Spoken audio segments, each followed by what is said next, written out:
nagsasabi, Pastor, na dapat sa Sabbath day lang sambahin ang Diyos, Pastor? Yung araw kasi, hindi na mahalaga yun sa ngayon. Bakit? Sinabi niya sa Hebrews, sapagkat yung inilaan niyang araw, hindi sila nakapasok. Yun ang Sabat.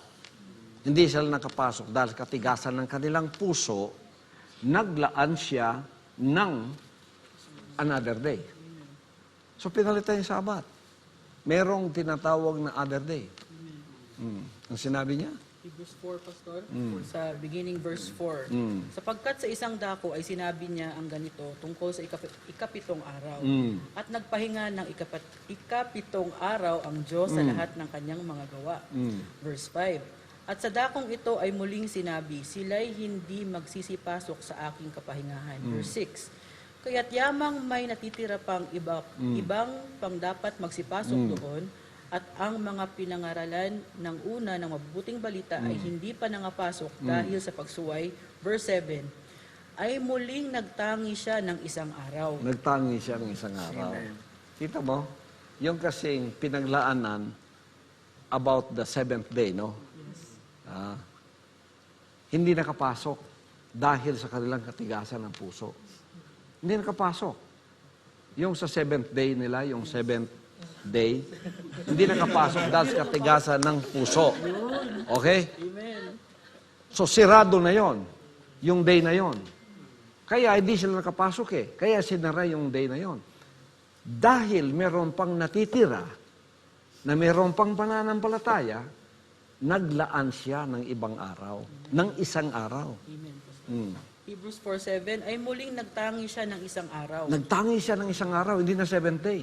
Sige. Ngayon, pagkatapos ng ilang panahon na sinabi ng mga awit ni David, ayon sa sinabi ng una, ngayon kung maririnig nyo ang kanyang tinig, huwag ninyong mapagtigasin ang inyong mga puso. So ano yung araw na yon? Sunday ba yon? Monday ba yon? Tuesday ba yon? Wala sa mga araw na yon. Ano yon? Sabi ni David, sa araw na mapakinggan ninyo ang kanyang tinig, huwag ninyong patigasin ang inyong mga puso.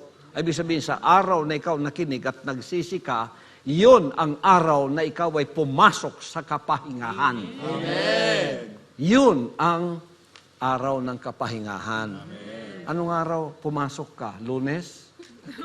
That is your seventh day. That is yung araw ng kapahingahan. So, hindi na physical na araw. Ano mang araw na kapakinig ka at nagsisi ka, yun ang araw na takda ng iyong kapahingahan. Kapahingahan ng kaluluwa. Kaya sinabi ni Jesus Christ, di ba?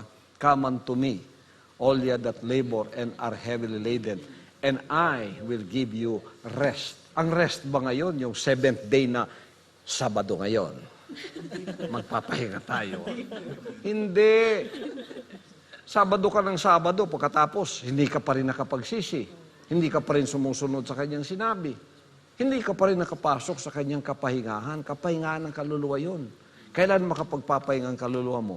Pag hindi ka na sumusunod sa serpent seed ng sarili mong kalooban, ang sinusunod mo ang kalooban na ng Ama. Iyon ang araw ng iyong kapahingahan. Kung anong araw mo tinanggap yun, kung araw ka, nakinig ka sa akin ng Miyerkules, doon ka naliwanagan at nagsisi ka, yun ang araw na iyong kapahingahan. He set another day. This day. Today, sabi niya. Di ba? Sa English. Teka muna. Maganda sa English. Sige. Hebrews 4:4. For he spake in a certain place of the seventh day on this wise. Tingnan niyo, seventh day to, pinag-usapan ha. Kaya kayo taga seventh day. And God did rest the seventh day from all His works. Nagpahinga ang Diyos sa seventh day. Sige. Verse 5. And in this place again, if they shall enter into my rest. Verse 6. Seeing therefore it remaineth that some must enter in, and they to whom it was first preached entered not because of unbelief. Oo, hindi sila nakapasok sa takdang araw na yun kasi unbelief eh.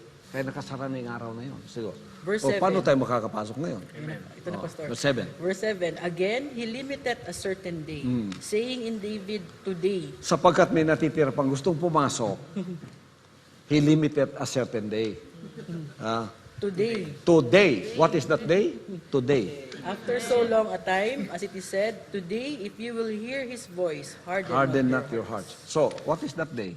It is not Monday. It is not Tuesday, Wednesday, Thursday, Friday, Saturday, Sunday. It's today.